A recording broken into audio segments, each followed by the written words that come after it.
Folks, we are live. Welcome to Talking Crit, the Gygaxian special. I don't know what you want to call it. But, folks, I am Eric Tenkar, your bartender in the OSR. With me, as always, stage right, left. I don't know how it works. My once a week work spouse, Bad Mike Battalato. And as always, in the center square, the one and only Jim Kitchen. Our Atlas holding us on his shoulders. He's I'm much Atlas. more the Paul Lind of these secret squares of ours. I'm putting on my glasses tonight. I'm going to have I'm going to do a scholarly take because I'm going to ask questions, Eric. And so I'm going to put my scholarly glasses on because I'm interested in your opinion. But let's talk about the show tonight. We don't have any guests tonight, but all the wires on the interwebs are burning up over the launch of the Gygax Memorial Fund on Kickstarter today. We're going to spend the first hour or so talking about that. And then we have a whole bunch of other stuff to talk about in the second hour. But because of questions and responses and so on and so forth, we think it's probably a great time to spend some time talking about the Gary Gygax Memorial Fund and what has happened with it since Gary died and his widow Gail created this as a way to honor Gary. Yeah. So this is something that Eric has been front and center. As a matter of fact, I'd like to say that Eric for a long time was the only person I remember that was really asking any questions or covering this. And we're talking going back a decade, because I remember reading a lot of Eric's. He would have like kind of a yearly update about what's going on, and nobody else had anything. For a decade, it was just kind of like Eric was the only one posting, and Eric's the one I got the information about when Gail would go in front of the city council because she did that yearly. It was a yearly thing, and Eric was the most boring reading. Oh, he would get the minutes for that, and that was like a yawner because it was always Gail asking for something the city council said no, you can't have, and then. So Eric is intimately involved in covering this for years. And so I would just like to ask Eric, first of all, just do let's do a summary of the fund and how it started and what happened and what the high point was, what the low point was, all the delicious information that you have at your fingertips, Eric. Delicious information. Well, let's start real quick with when Gary passed away. One of the things that came up was GaryCon, and GaryCon literally began as after the funeral. How about we just go have a bit of a wake at? Was it a VFW or I believe it was, Jim. I think it was a VFW in Lake Geneva. That essentially let's just hang out and talk and play games. And so GaryCon 0 was that post-funeral event. And Luke said, whoa, this is a great idea to honor my father. And so that's how GaryCon came about.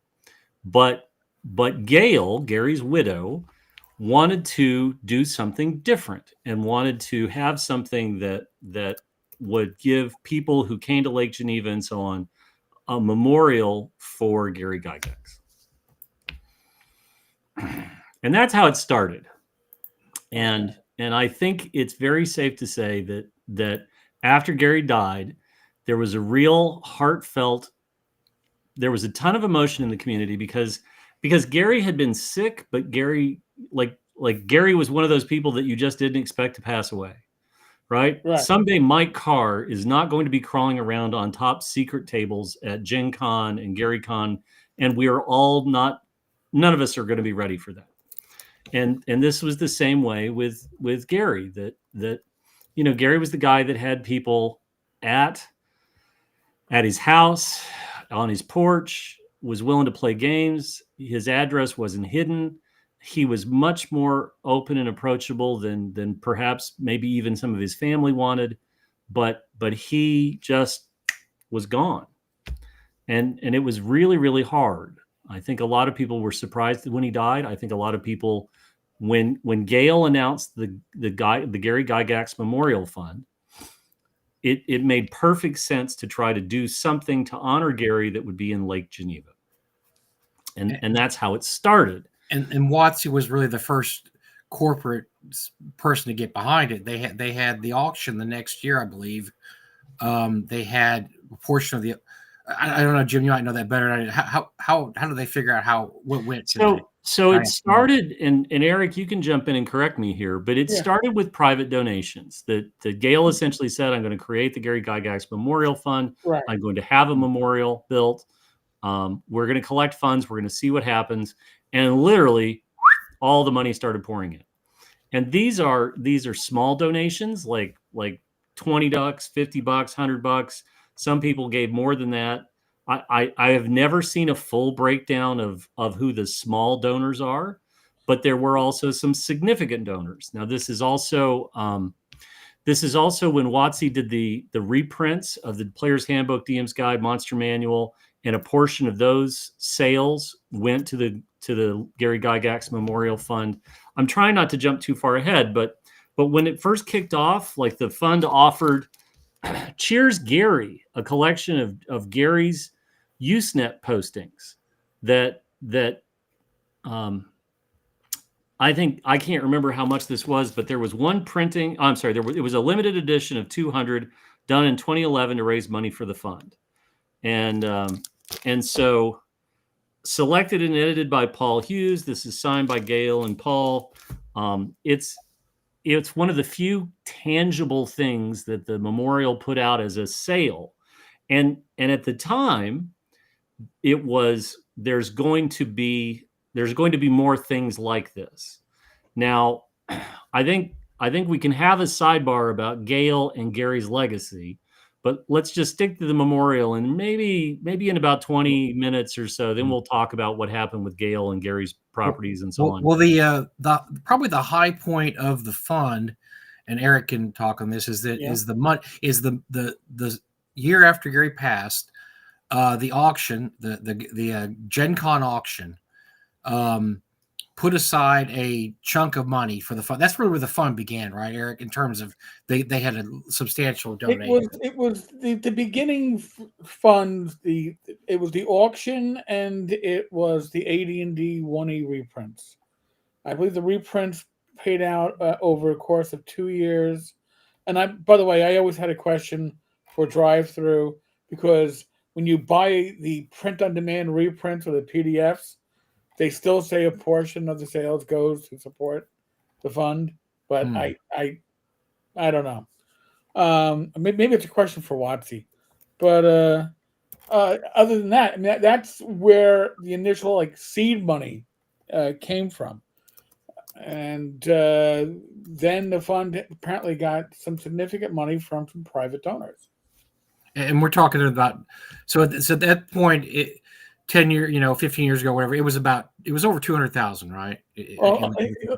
Listen, you can actually get the numbers. The breakdown is actually on the Gygax Memorial Fund site. In 2010, the fund ended with $7,200 in the bank. They raised 11, and I'm rounding numbers here. They spent 4. They had about 7,200. By 2011, they raised 15, spent nearly 13, and had nearly 10,000 in the bank. But in 2012, they took in 123, spent about 4, and had 129. And by 2013, this is when everybody goes, "Oh my God, they had so much money." By 2013, they took in 94, they spent a little bit over $1,000, they had 222,000, and that was the all-time high. And from there, and let me help the timeline real quick. So Gary passes away in 2008. Yep. They incorporated the Memorial Fund in September of 2009. It was approved as a 501(c) in 2011, in April of 2011, and that's when things, as a 501(c), that's when reporting became mandatory. And I think one of the things that you may ask when you're watching this is like, okay, where are you getting your numbers? Well, this is stuff that's coming from the 501(c) reporting that they are required to do. So, right. So just, and so, it's very clear that within a year of Gary's death, they had over $10,000 in what I would call small donations.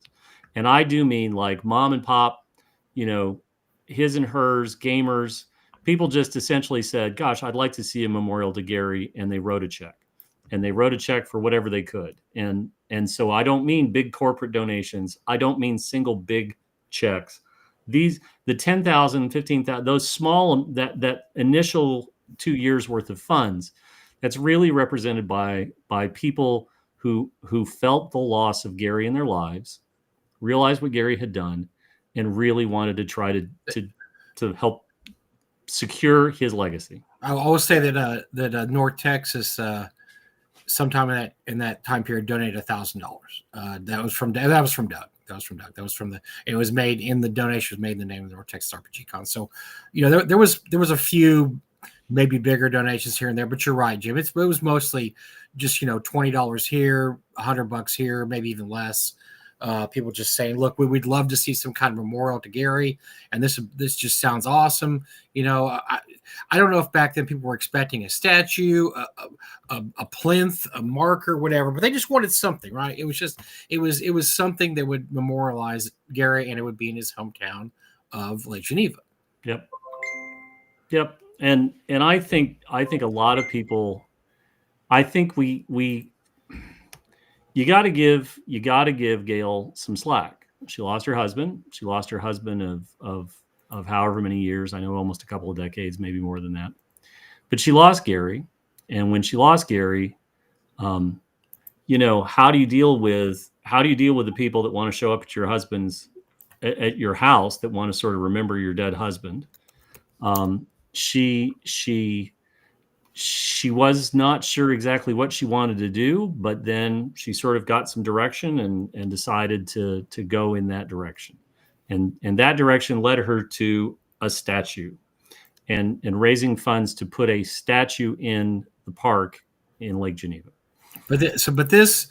So I remember when you would do updates on this, Eric, this stalled out pretty early on because of, and you could talk on this too, but this was had to do with, Gail wanted one thing and the city didn't want that, correct? Well, no, Gail wanted a particular location where Gary would sit by the water with his dog, and that's the location that she wanted. She insisted on.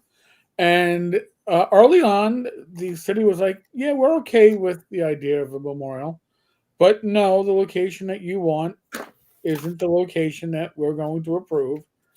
And she was persistent, but for the longest time, that was the holdup. They were like, yeah, we'll do it. No, not what you want. And there was no compromising from either side.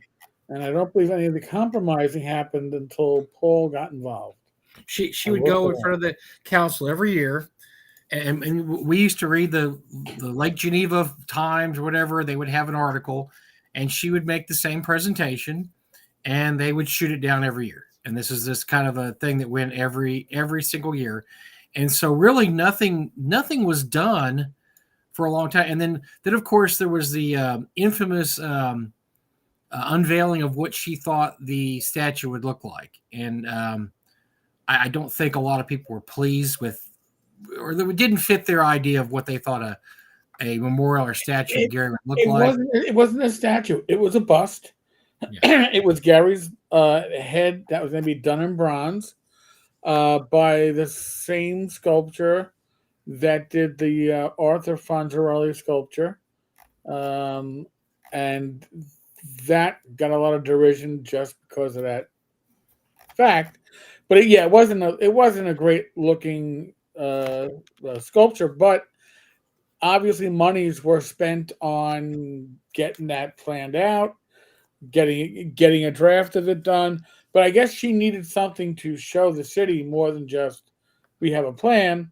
So that was a move forward, even if it was kind of like a move back. And then you had to put there was going to be a plan where you could put dice in the head and it came out of his mouth. And no. Was that it? Okay. I never heard of that part. Okay. Thank you. It's kind of funny. That's just like. Don't make it worse. Yeah, it was going to be like a Pez dispenser.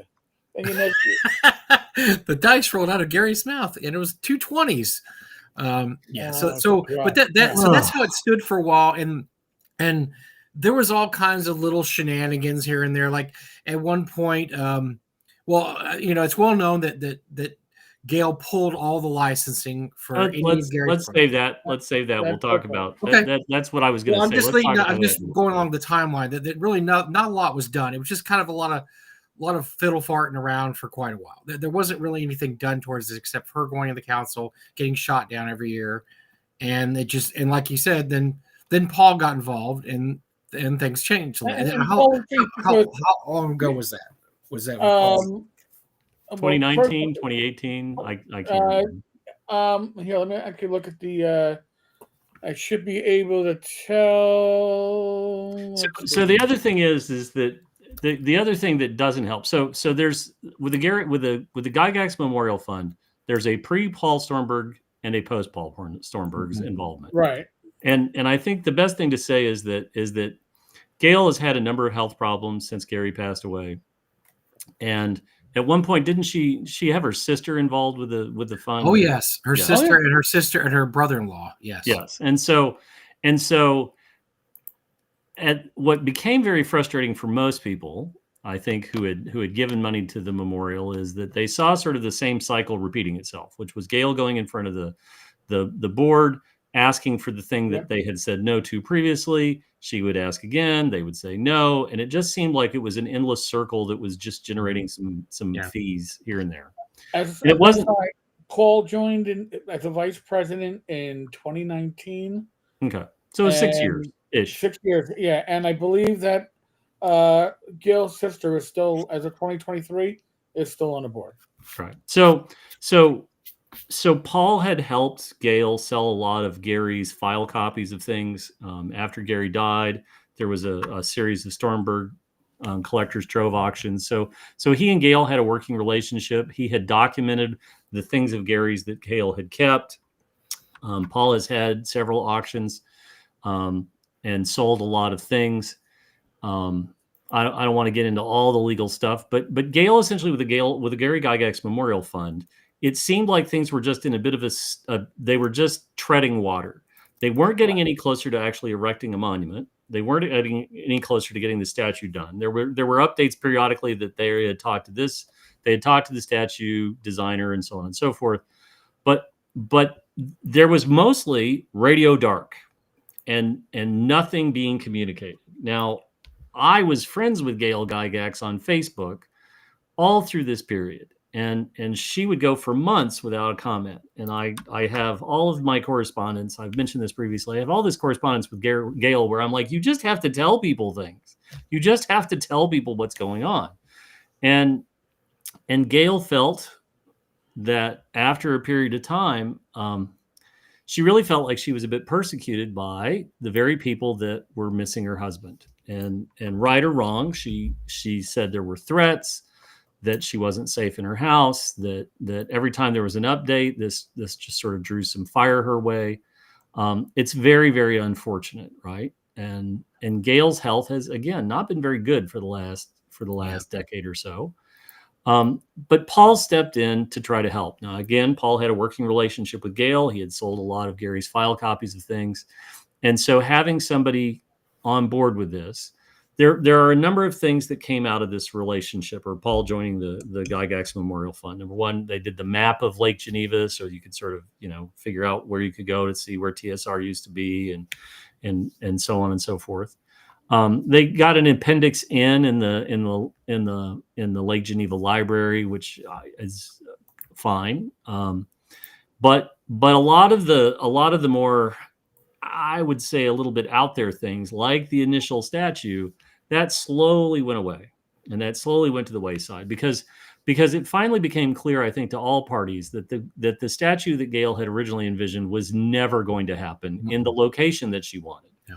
And so there's a park bench. One of the things the memorial did is they got a park bench with Gary's name on it, and there's also a stone in the sidewalk that was donated by the Gary Gygax Memorial Fund. So there were some now concrete things. But you have to. There's another thing you understand too is Paul is much better at this. I don't think it's bad to say this. Paul was much better at this than Gail was.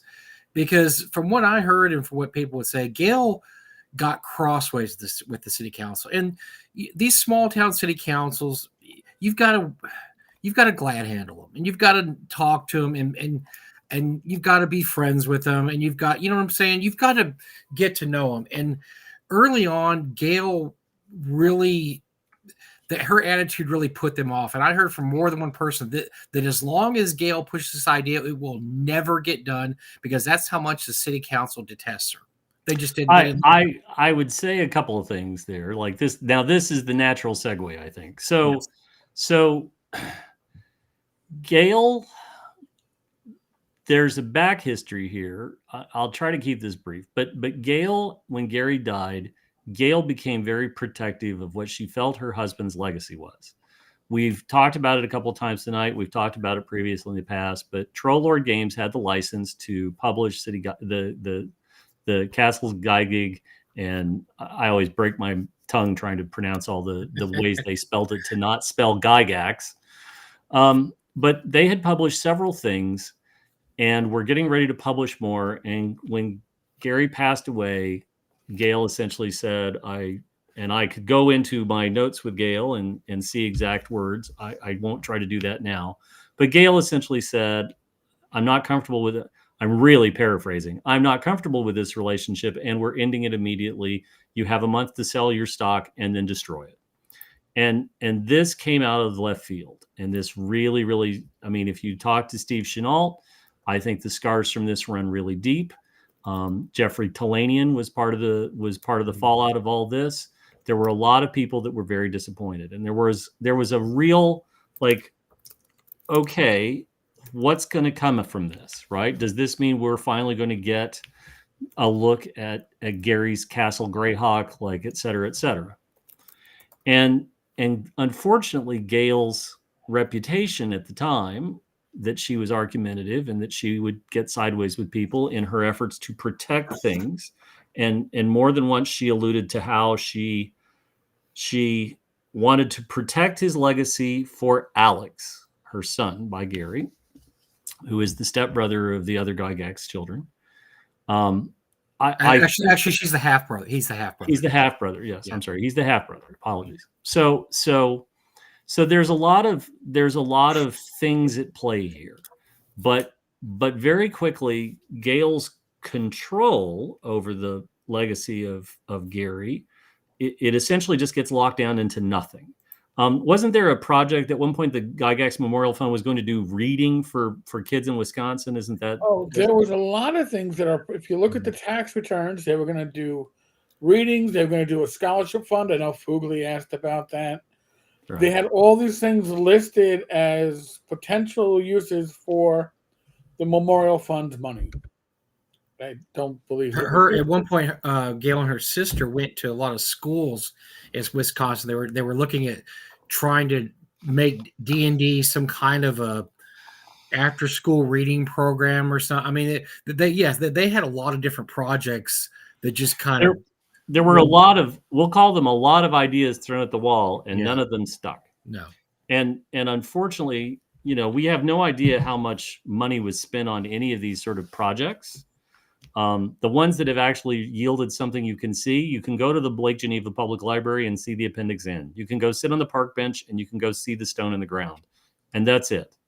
I'm sorry. And there were 200 copies of Cheers Gary and a couple of other things. And that all happened with when Paul was in charge, because Paul is much better glad handler than Gail is. I mean, he's used to dealing with celebrities in our hobby. He's been running auctions for years and years and years. I mean, he knows how to get along with people. Let's just put it that way. And so once he took over, a few things happened, which is good. It was good to see a few things happen.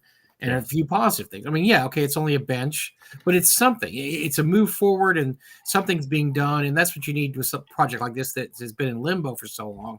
You have to have some kind of something to move forward and say, look, we didn't forget this. We have all this money, and we're going to do something with it. It's just we had basically a 10-year black hole. So let me have a footnote on this. Let me just footnote this real quick. The footnote is, Gale was operating under the auspices of a will that essentially left Gale in charge of Gary's legacy.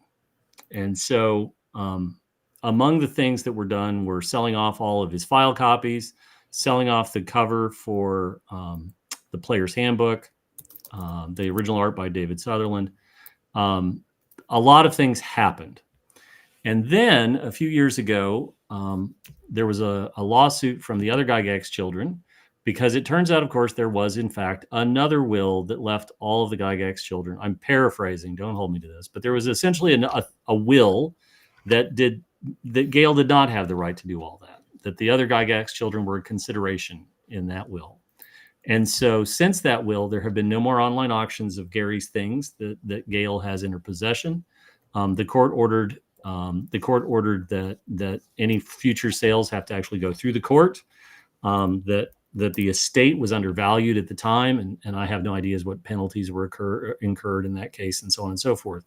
But what this means is that Gale and Paul is the president, but Gale's the person who started the Gygax Memorial Fund. And I think a safe word to use on Gale's relations with Luke and the other kids is that it was chilly and perhaps frosty. And strained is also a word you might use, but that this is all just sort of now water under the bridge. And that sort of brings us to where we are today. So Paul has been the president of the Gygax Memorial Fund for a few years. And today at noon Central Time, they launched a Kickstarter. And Eric, it might be good to bring the page up. But they launched a Kickstarter. They're trying to raise $150,000 to put in a table and benches so that you can actually go and sit at the memorial and play D&D or other games. There's a sort of illustration of what they'd like to do. They would like to raise far more than $150,000, but as a funding goal, they've set at 50. They've set at 150 for the campaign currently. After 7.5 hours, we're roughly at 63 backers, 16,600 unchange, and 29 days to go. So Jonathan Miller raises a question. Has anybody else set up an alternative Gygax Memorial Fund? No, they haven't, because truthfully, there was already one, and since Gary's passing, GaryCon has become the de facto gathering to honor Gary's life, and that has set into place. Now also with the Gygax Memorial Fund, there's Dragon Days, the festival that they've created that is supposed to be to honor Gary. I'm probably leaving out a couple of things, but I don't have their press kit in front of me.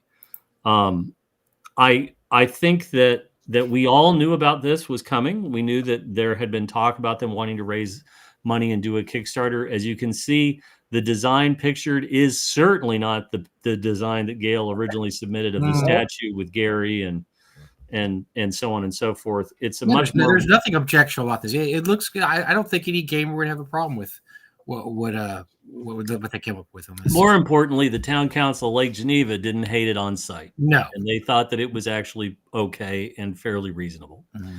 And so the Kickstarter was announced last week. I think there were some questions, but there was an update.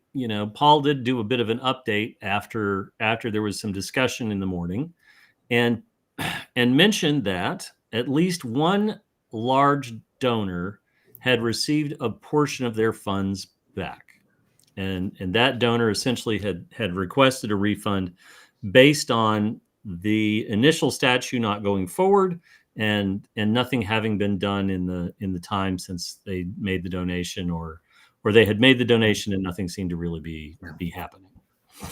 So that sort of was like, because there had been some questions, and Eric, this is where you should sort of take over. There had been some questions because the cash fund in the reporting went from X to Y, and nobody had answers, and nobody was volunteering anything. Right. Well, and here's the thing. So now, if you go to the Gygax Memorial Fund website, you will see that the tax returns are updated through 2023, which is the last ones on file. However, until people like Jim and myself and others started asking questions, 2022 and 2023 were not up on the Gygax website. Why would that be? Well, because 2022 there was a pledge retraction of 150,000, expenses of over 20,000, revenue of $103, which is about average for the last decade. And the fund started at 193 and ended at 23,000. And in 2023, it got revenue of $4,500, which was the largest it's gotten in well over a decade, but still had expenses of 35,000. So it wound up at nearly 10,000 underwater, which Paul, I think he said something about that to disregard that it's been fixed since then or something to that effect. 2024 taxes are going to come out mid-November, so about a month and a half. They always file an extension. You're allowed to. There's nothing nefarious about filing an extension. They file an extension that gives them to like November 15th. And I'm going to repeat something that I've been saying frequently because I've had people ask me, do your own vetting for any kind of crowdfunding project. People, especially in this case, because your reward is basically goodwill. You're not getting a physical reward for the most part. If you are, talk to a tax specialist, maybe a tax attorney, because you may or may not be doing something that is tax deductible.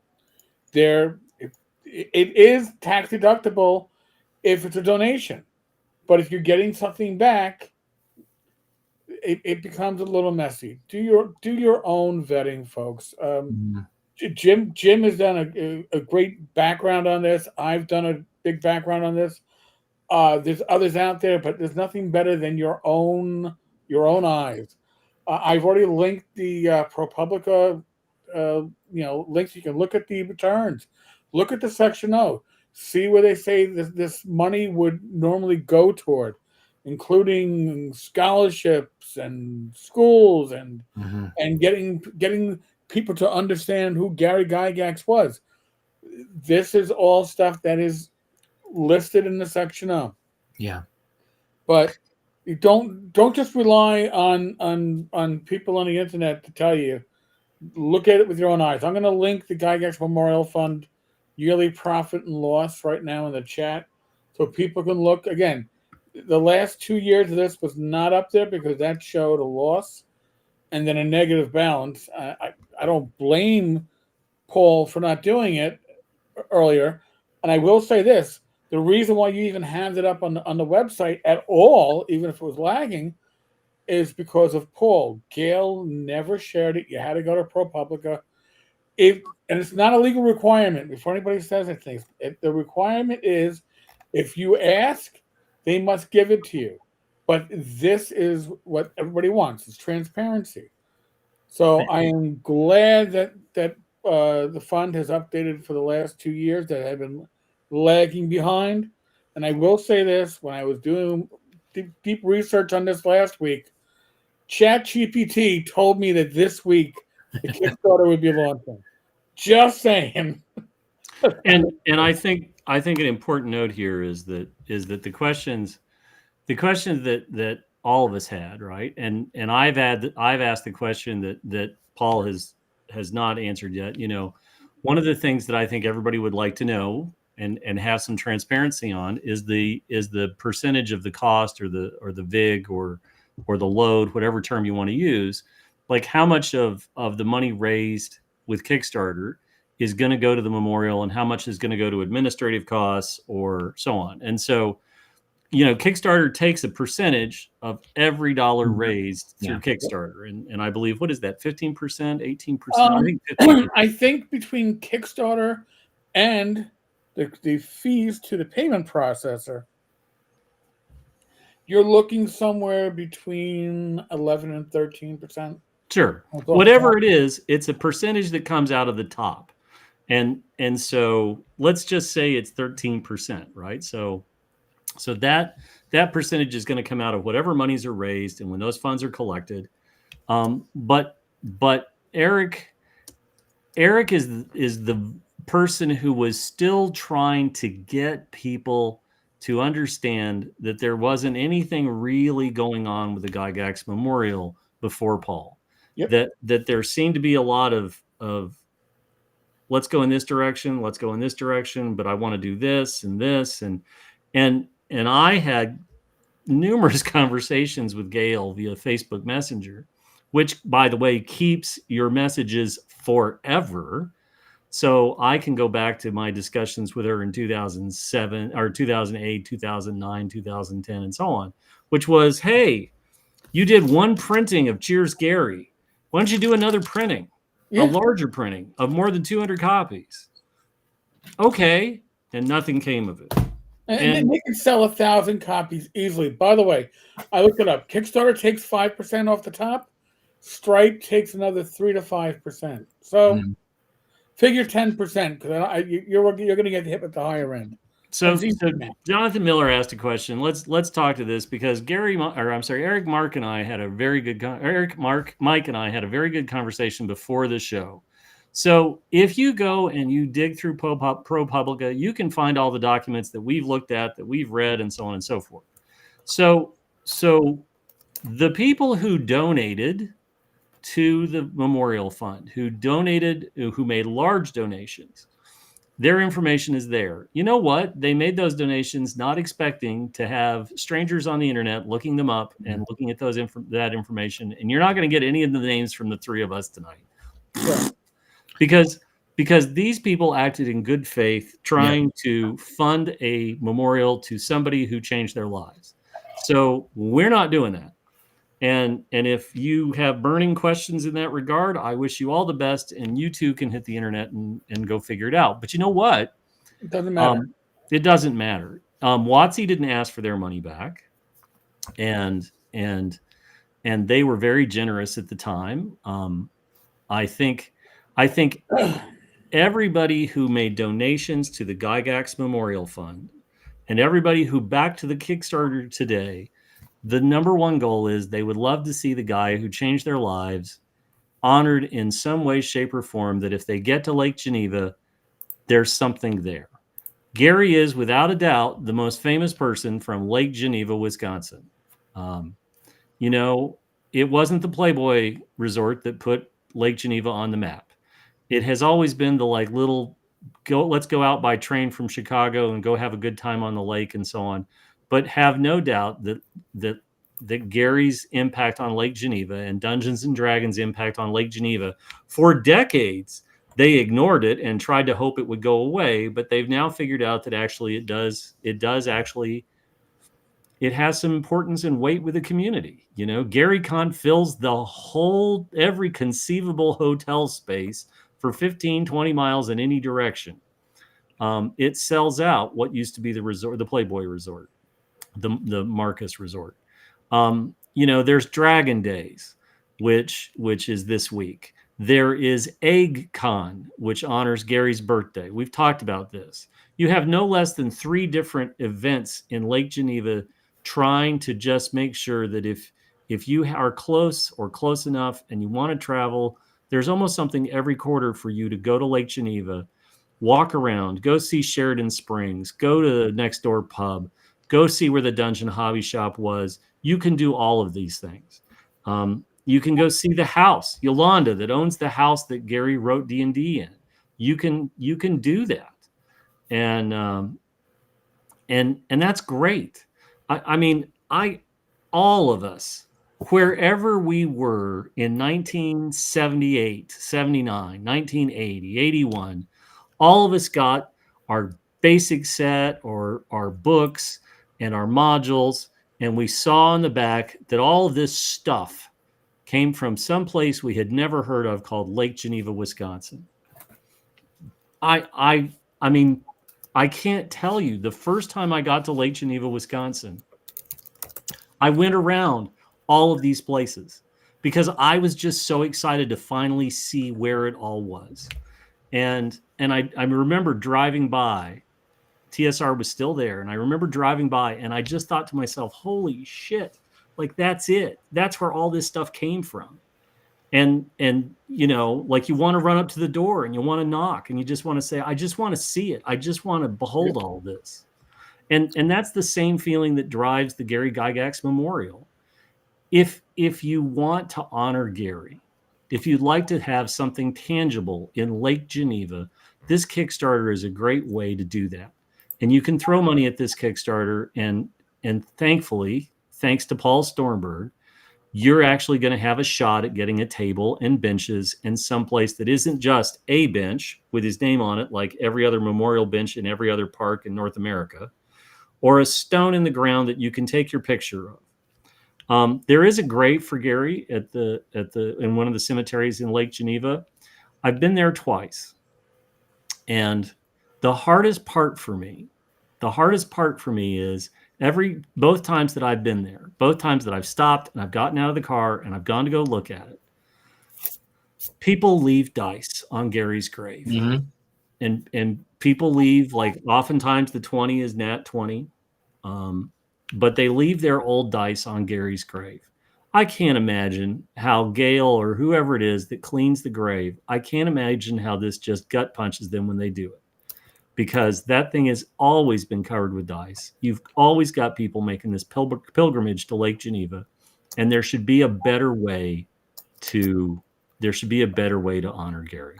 So we can say that. So we can talk about this, Jim, but there's a reason that I'm not donating any money to it, and there's a reason a lot of other people aren't either. And these reasons don't really have anything to do with Paul. These reasons have to do with the fact that this fund has been mismanaged for such a long time that some people just aren't willing to look past that. And if you look at the comments online, there's especially on Facebook, there's some absolutely scathing comments for people who. There are some angry people on the internet. Mike, I know you can't believe it, but there's some angry people on the internet. On the internet? Oh, really? Jesus. But you know, like the last week has been like ice and Gary's Memorial. What the hell? I mean, they don't not have a point. They have a point, No, and it's, you know, and look, I find it hard to look beyond that myself. I'm not the greatest I'm not the best person. I can't forgive everything, and I find it hard to look beyond that. You know, as somebody, like I said, who was part of, you know, donating $1,000 from the convention. That was Doug's money, wasn't my money. Doug from the convention. I have a hard time with giving them more money and saying, here you go, guys. I know you really effed that one up earlier, but I have complete trust in you this time. And look, I may be wrong, and maybe this is absolutely the most above board thing ever, and it's just one of these things that, you know, it's just either going to happen or not going to happen. But there are a lot of people that are just said, no, thanks. No, thanks. We're going to pass on this. I think this is a lot of, okay. So we always make the Ghostbusters reference about don't cross the streams. So let me say that I think that some of this is unfortunate stream crossing, right? Number one is, if you were buying Troll Lord's Gary Gygax product in 2007 and 2008, when he died, you did not expect Gail to pull the carpet out from under Troll Lord and say, no more. No. I think of the three of us on this show, I think it's safe to say that you are looking at I'm the one of the three of us who believes that there should be a guy in merchandising, chain smoking, and approving everything that comes across the desk. Yes. We should do t-shirts. Yes. We should do hats. Yes. We should put Cheers Gary back in print. Double the print run. Right? Like that guy, there should have been that guy doing all of that to raise money. Right? What about this statue? Let's make 200 hats and sell the hats with the statue on it. Right? Okay. No, whatever. Bricks, man. We're gonna do coffee cups. We're gonna do bricks. Come on, everybody. Whatever. But of the three of us, I believe I am the merchandising whore. And the merchandising whore should have had coffee cups and a hat and more. Mhm. I should have had different colors of printings of Cheers Gary, and I should have all of them because I'm a completist. But all of that didn't happen, which is a no. I mean, it's a no-brainer to me. Really and truly, she could have set up Cafe Press or something. She could have done something. Gail got so sideways with the goodwill after Gary passed was immense and amazing. And you can point to the fact that she sued Luke and Ernie over Gygax magazine. Ridiculous. The fact that she yanked everything. The fact that at one point, people don't remember this, she tried to set up a competing convention to GaryCon that went nowhere. It just yes, the new version of the Dungeon Hobby Shop tried to have a convention the same weekend as GaryCon, and how did that work out? Well, that's still going, right? Oh no, that's not going anyway. So she had crashed and burned any goodwill with the Gygax fandom. She did not attend GaryCon anymore. She really didn't attend anything where she could see fans. Whether or not this was, I saw her at Gen Con once. And it was after Gary had died. Mm-hmm. And I think you have Gail's absolute iron control of all things Gygax properties that went too far. Then you have a memorial, and the memorial explored a number of things, but didn't really accomplish a whole lot. And I had this conversation with somebody today. I had the conversation today with someone where we talked about how things could have been different. And so Trollord has had a tremendously successful Kickstarter campaign, reprinting the first box set that they did back in the day. But they could have been publishing all of Gary's stuff that he worked shoulder to shoulder with Jeffrey Tolanian on. They could have been publishing for another 2 or 3 years. And the truth of the matter is that the sales for it might be double what the sales of it are now. Absolutely. Because there was a lot of goodwill that just got squandered. And if the Kickstarter seems, so again, before the show, we were sort of discussing how we thought the Kickstarter was going. We are now 7 hours and 48 minutes into the Kickstarter. It's too early to say how this is going to go. We discussed, following this on KickTrack, which is where most of us sort of track Kickstarters or crowdfunding. This is not like another former TSR employee's Kickstarter effort where it went to the moon until it didn't. This is day one, and it's a respectable amount of money on day one. Eric, what are we at now? Is it 16, 17? 17.3. 17.3. So you can look at this, you can bookmark this, you can follow this. And so I think, and the guys here can correct me if I'm wrong, but I think our sort of consensus on this was, if this hits 50, 60-ish thousand by the end of the first week, it's probably got a pretty good shot at funding. It's a 30-day campaign. It's got the month of October. Dragon Days is coming up. This gives Paul a chance to speak to people face to face. The corporate donations and the large player donations have not really started in a meaningful way. If you look at the higher level tiers, there are people who could write checks for those amounts that wouldn't blink. The amount of money that they could write a check for would be a rounding error in their checkbook. And so on day one, we haven't seen a lot of that activity. I think it's simply we haven't touched that. It's day one. It hasn't even 8 hours. Let's just watch this roll out.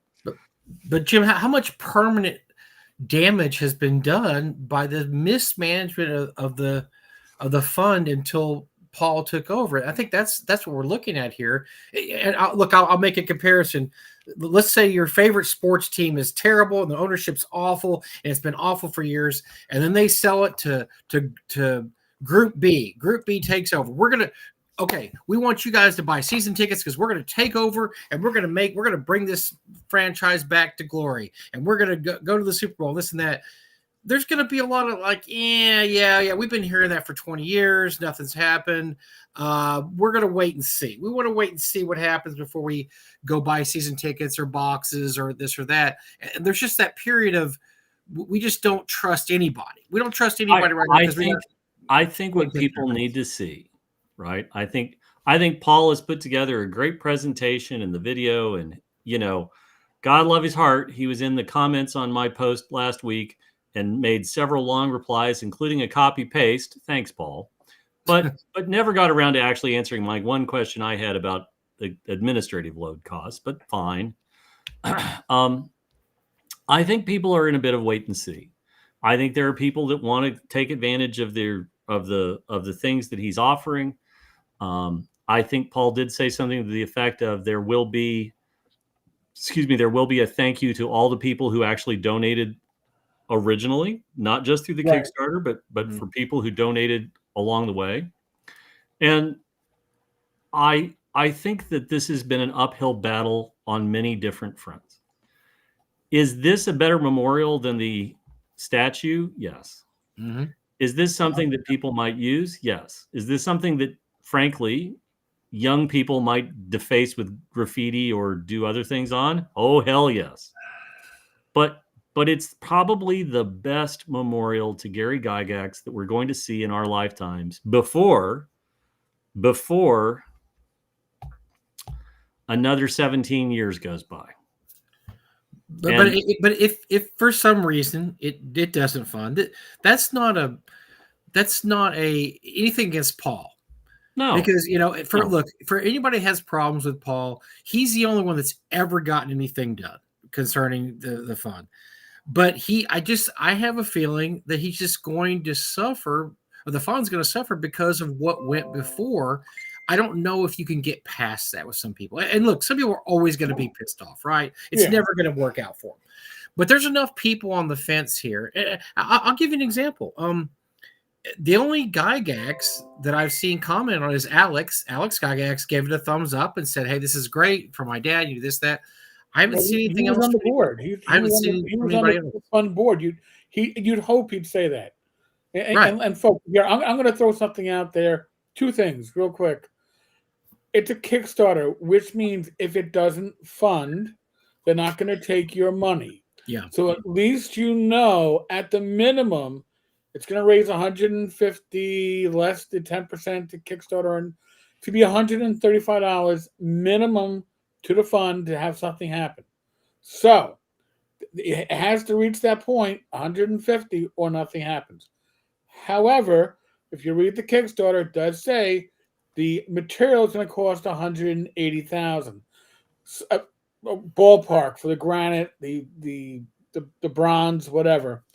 So there's certain things that, again, do your own math, do your own vetting. It's got to probably do significantly more than the minimum funding goal for this project to properly take off.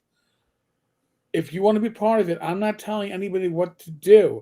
I think this is a great goal. I think everybody on the screen right now would tell you, I'd love to see this happen in Lake Geneva. Yeah. I absolutely personally, I followed the fund for way too long for myself to be comfortable, but that's just me.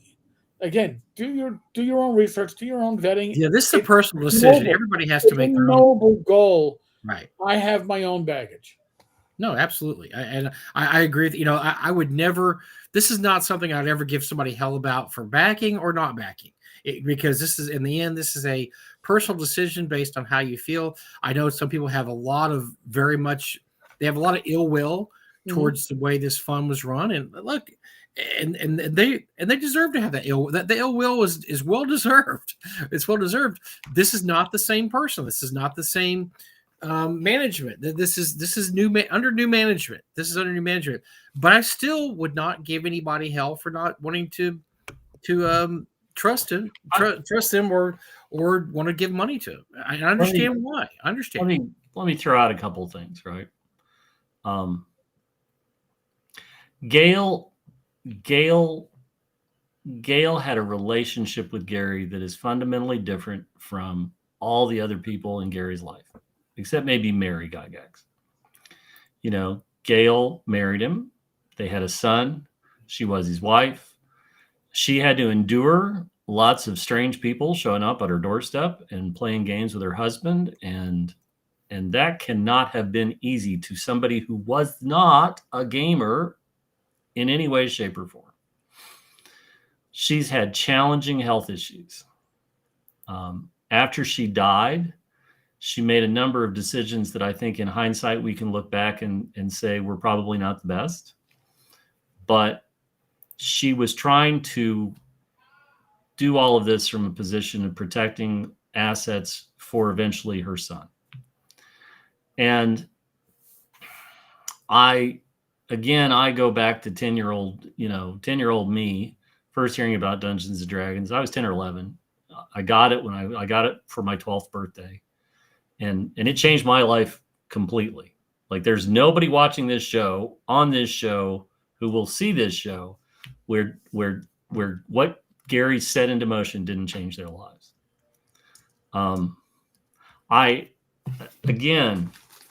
No additional versions of Cheers Gary is an abomination that should be solved, Paul.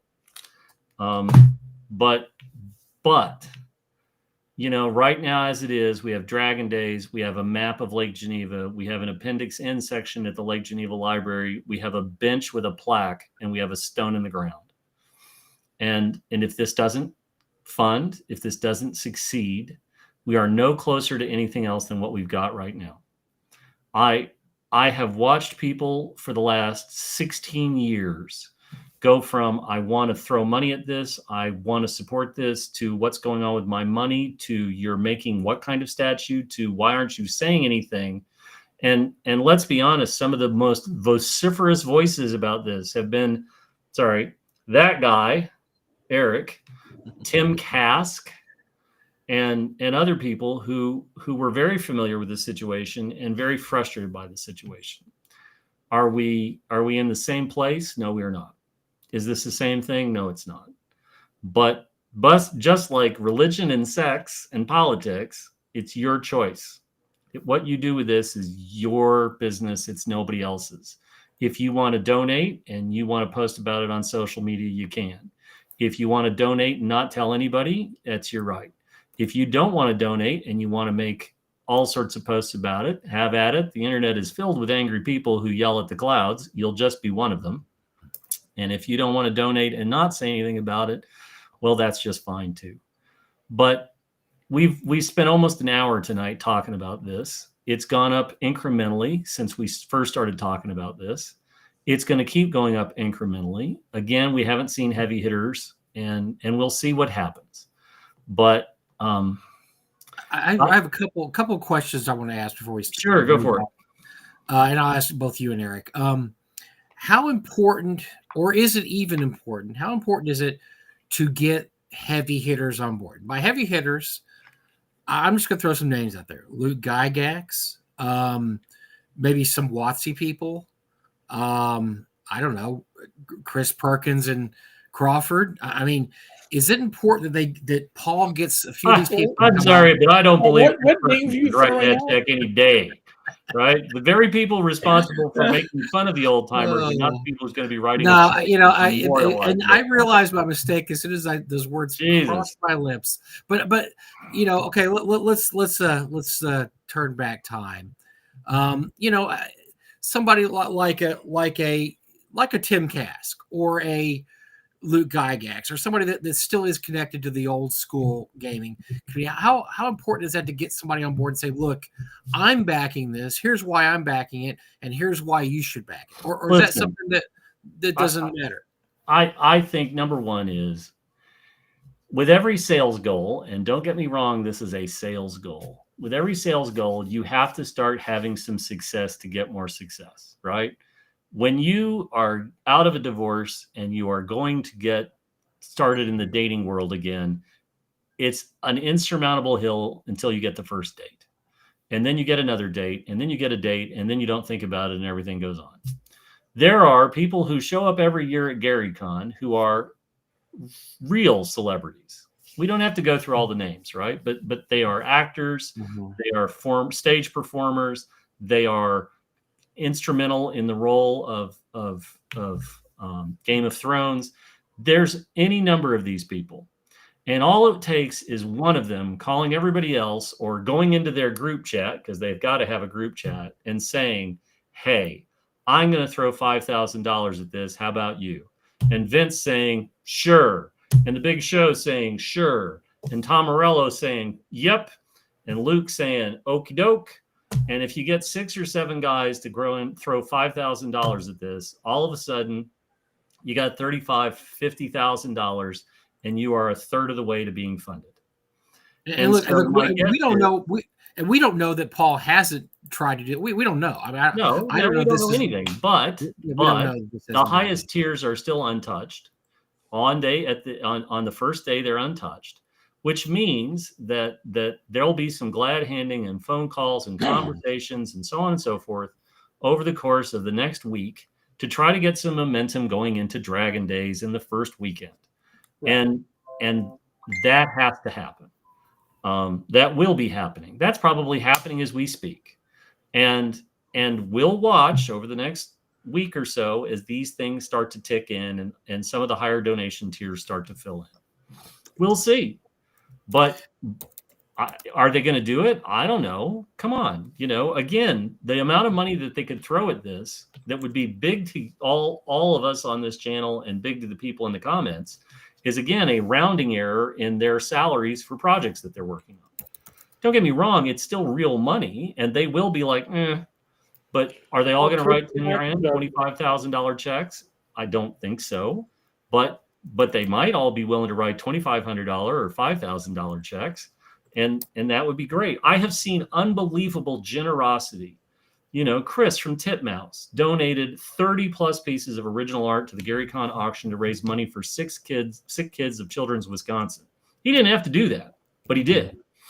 And I suppose I could text him tonight and give him a swift kick in the ass. But you know what? This is personal. I don't feel like Paul didn't ask me to start calling people. Paul hasn't reached out to say, Jim, is there anybody you know that could make a donation? If he did, I probably would.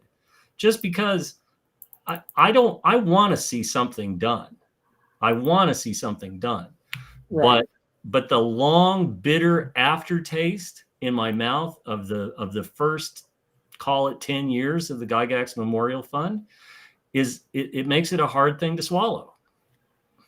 And I will never blame anybody for using that as an excuse, because I understand where you're coming from, and it does leave an ugly taste in your mouth. And even though it should have no effect on what's happening now, it's hard as human beings to divorce that, and say, well, that was then, this is now, and I'm going to give these guys another chance, because, some people feel like they got burned on that one, and they're just, I saw that a lot of the comments were, haven't we already done this? Didn't we do this? We already tried this. And it was just, the same comments over and over and over. So that is the feeling of a lot of people. It's like, well, look, we were here before we did this. Nothing got done. How can I trust you? And so I would never, I would not argue with somebody that felt that way, because if that's the way you feel, I understand. It's understandable. I mean, I can hold a grudge. Some people hold a grudge way more than I do. And never. No, I'm actually pretty much a teddy bear sometimes. There's some people I know that have really held a grudge about this, and I understand. I want to add one little thing. I'll put a month of my pension to saying that there's no way hell will freeze over before this thing is done in a year. Even if it funds, no matter, it's not going to be done by October of 2020. That's a question I have, so I'm glad you addressed that, Eric.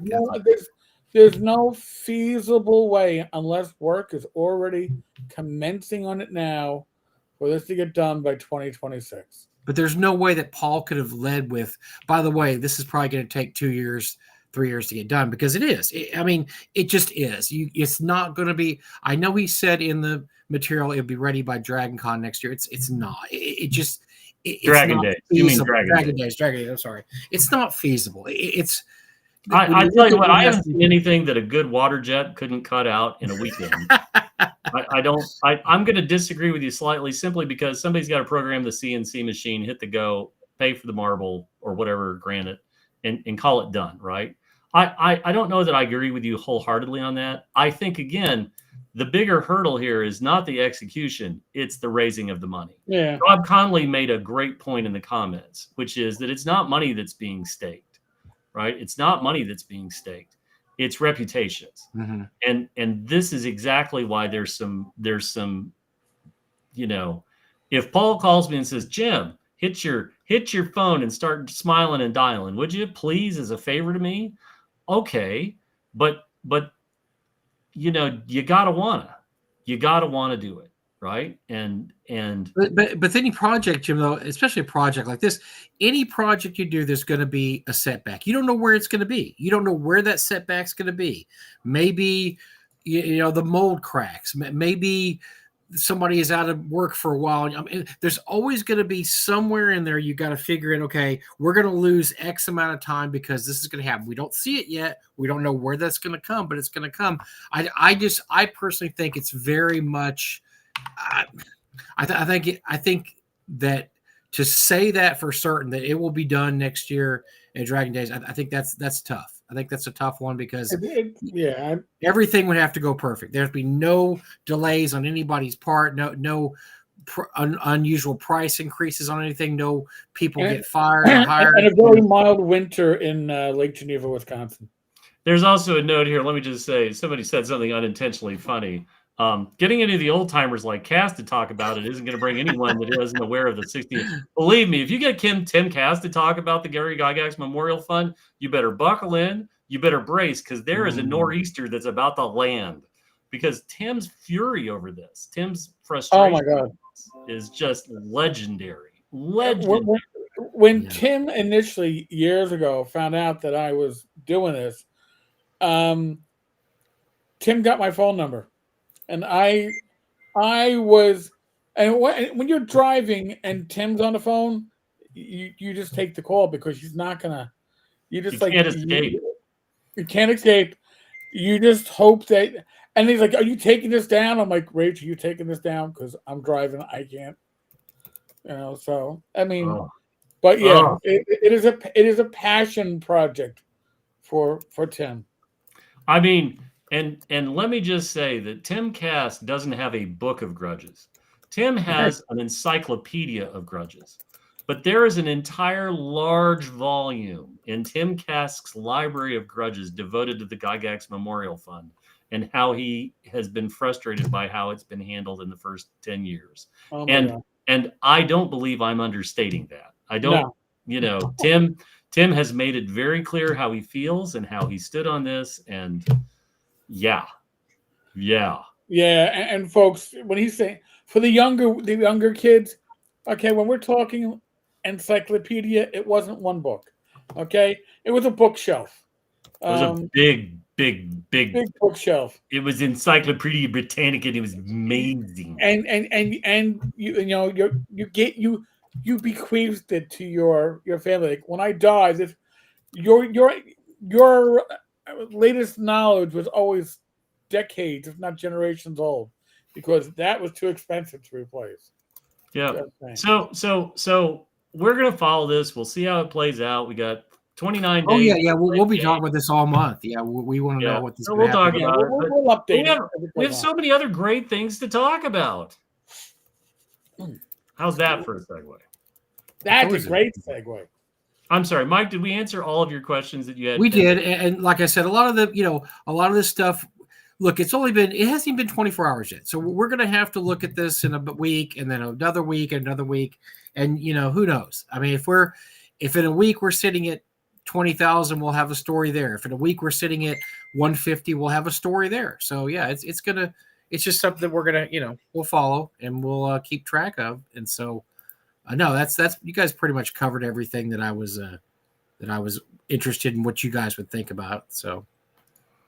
Yeah, I just can I throw something in there? By the way, this just I just had somebody text me about this, and I haven't talked about this yet, and this is just totally off anything we talked about, but I just need to bring this up. For those of you that don't know, Rebecca Heineman, who is Janelle Jaquay's widow, Janelle passed away a couple years ago, was married to Rebecca. She is going through an incredibly horrible health crisis right now. She recently found out, and she shared all this on Facebook. She's found out that she has a cancer that is metastasized. It is in her lungs. Metastasized, yeah. Metastasized, I'm sorry. And her lungs, her colon, and her liver. And it's looking really bad. I mean, there's just no way to sugarcoat it. She attended a few North Texases, and she's very, very well known in the video game world. If you know anything about classic video games, her name always comes up. She's in the Video Game Hall of Fame. She's a much bigger celebrity obviously in the video game world than the RPG world. But if you're her friend on Facebook, send her a nice note. Send her a note to say hi and ask how she's doing, because this is it's not looking good, and she knows it, and she's posting about it. But when a cancer gets to this point and it does this quickly, it's just bad news. And so I just had somebody ask me about her, said, hey, have I been to, because she does not live that far away from me, and I have not been to see her, but I'm going to try to get to see her in the next couple of weeks. Gary actually lives really close to her also. We're both going to try to get out there and talk to her and see her.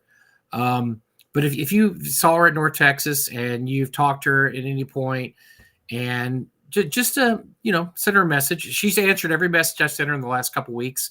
I've IM'd her a few times to say, hey, how's it going? What's happening? How's everything? How's it happen? How you feeling? Ask about her cats. I mean, she has like a dozen freaking cats now. But just anything you can send to just good words to her, because she's luckily has a very large and a very nice family that I met at Janelle's funeral. And so she has a lot of support, which is great. But I just happened to remember that because somebody sent me a message, and I just wanted to talk about that. If anybody knows her or met her at North Texas, wants to send her a message, go ahead and do that. It doesn't have to be too much, just something to let her know that you're thinking about her. Fair enough. I mean, this is the month that's the anniversary of my dad dying from cancer. And so, when you talk about where it's metastasized, it's a matter of time. And that's terribly unfortunate. We've all, I mean, my obviously Eric had cancer that he overcome, thank goodness. And my dad died of lymphoma. So, I mean, we've all had cancer touch our lives in one way or another, but it sucks. It really sucks because Janelle's death hurt her a lot, and she was just starting to kind of come out of that dark period, and now this happens, and it's tough. It's really tough. And so, like I said, if you know her or talk to her in North Texas or just know her, look her up online and look at her video game history. It will blow your mind. You will not believe the video games that she was involved with and that she developed, that she got, that she created. So, but I just wanted to let you know that that's just something that's been on my mind the last few days or so. I'm going to do. Sorry to bring the room down, but like I said, I'm going to do a reminder that Mike usually does. And folks, I mean, this hobby that we are a part of, all right, nobody that in this hobby is getting any younger. So if somebody's important to you for what they've accomplished, let them know. Okay, because the last thing you want is to go, oh, I should have told so-and-so that they were very important to me growing up as a kid, or I enjoyed this game that they did, and I never got a chance to tell them. This is a topic we cover quite a bit. We always talk about it. When you're at a convention and you have a chance to see these legends, go up to them, shake their hand, say, you really meant a lot to me. When you created fill in the blank, that's something that I really enjoyed. Believe me, they love to hear it. That they do not get bored of hearing it. And they don't like, oh God, another one. No, they don't. Our hobby is filled with some really, really great people. And they really appreciate when you talk to them about the old days and stuff they did. So definitely don't let that pass you by, because you don't know. you don't know, each year might be the last time you see these people. So, have we got a picture to talk about? Ooh, yes. Mm-hmm. Hold on. So, what would it a couple of weeks ago if we go by? Now, first of all, let's talk about next week. Next week is going to be an amazing night because our friends from Arduin are going to be back. And I'm trying to decide if I want to shave off all of my hair, get a cigarette holder, and go full on Hunter S. Thompson for the most gonzo RPG ever. The vote is about 50-50 right now. I'm not sure what I'm going to do yet, but I was discussing this with somebody, and I said next week I feel like it just needs to be Jim channeling Hunter S. Thompson for literally the most gonzo RPG that's ever been written. Oh, by the way, the Kickstarter release went live today. Mm-hmm. It's going neck and neck with the Memorial Fund. It's at 16.7. It was only had a goal of 5,000, so it's beyond that. 88 backers, same time frame, 30 days to go. So just making sure I throw that out there. I'll put a link up into the. We'll talk about it next week. So you got that to look forward to. Portal to Adventure. Dun, dun. Dun, dun, dun. In a world where we took everything from every cool movie and put it into an RPG comes Arduin. Do you think you could have biker babes on surfboards fighting zombies? You can. Our sharks fly. It's going to be amazing. It's just going to be great. But this is not what the picture that we were talking about. No. Actually, let me grab the actual picture of that. You put the picture up, and I'll read the caption. Caption.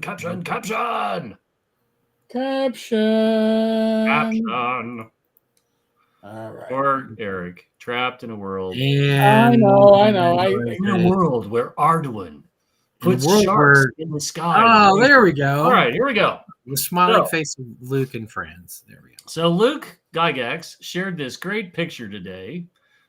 He was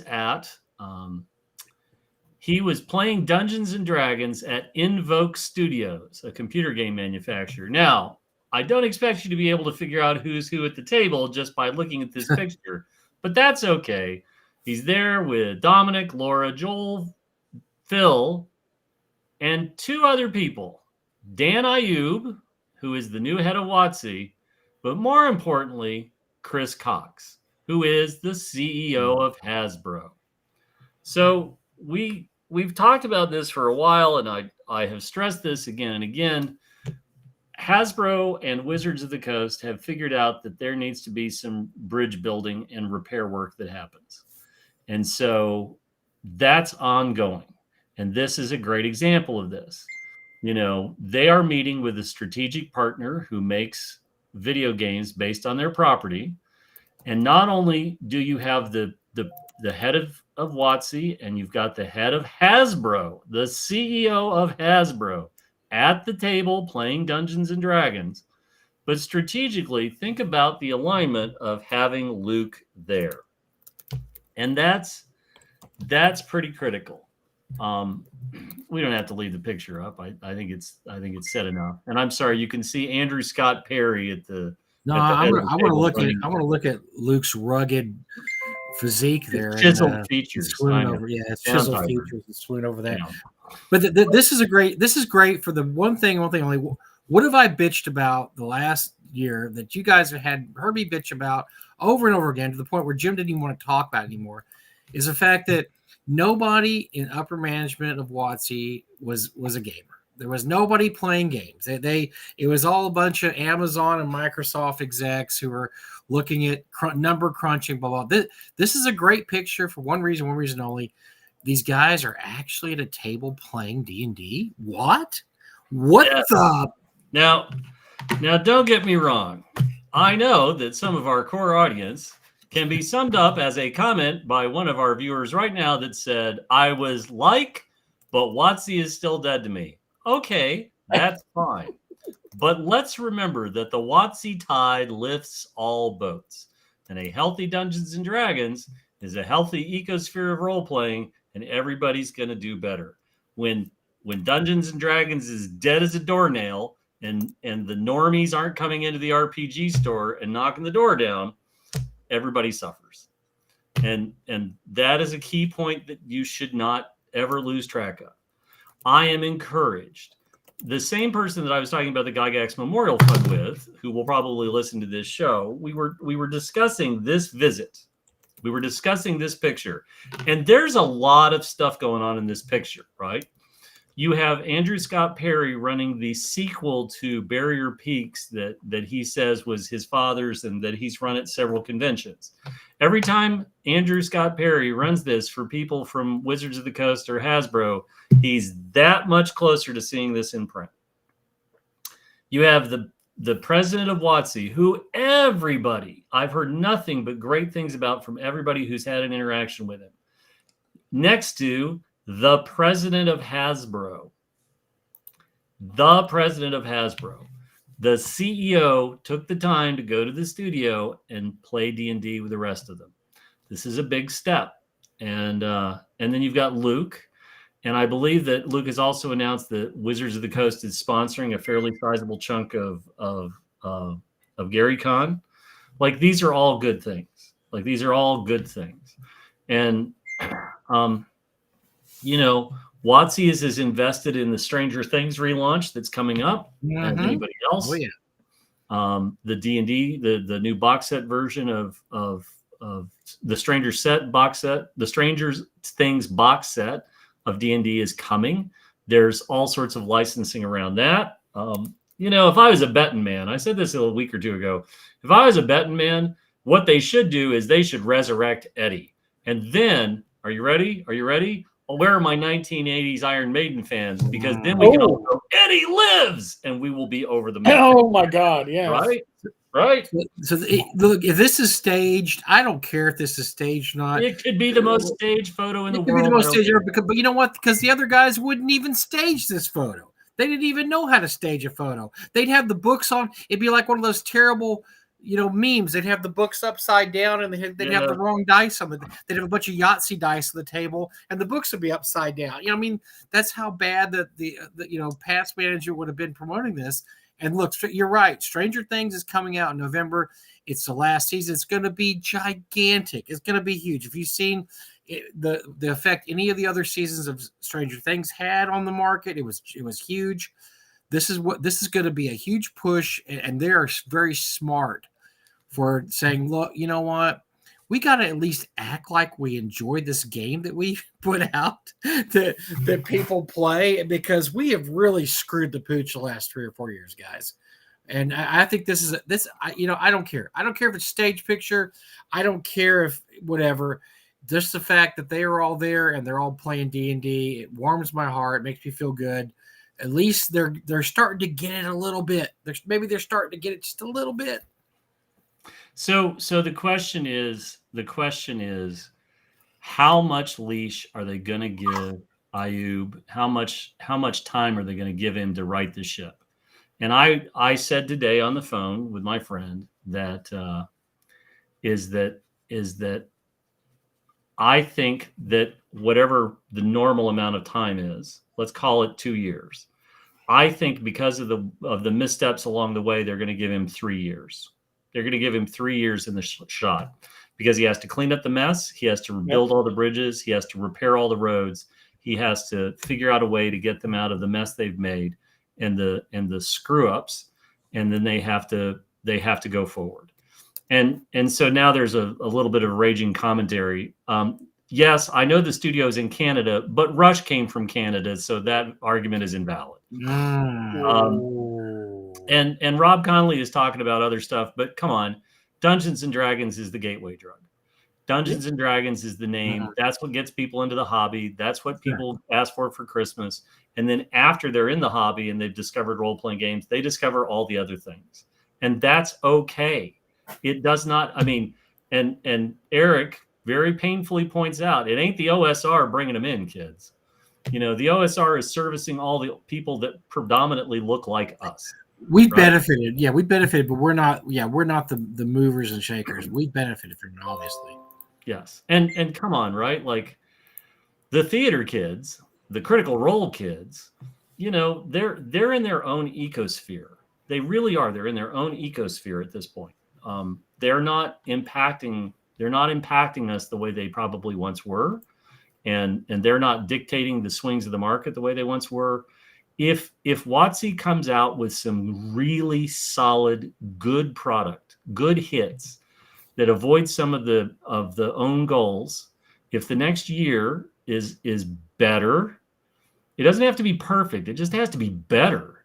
And if they're better, that's a sign that things are going in the direction we want. If they screw up, well, I guess we're back into 4th edition for a while, kid.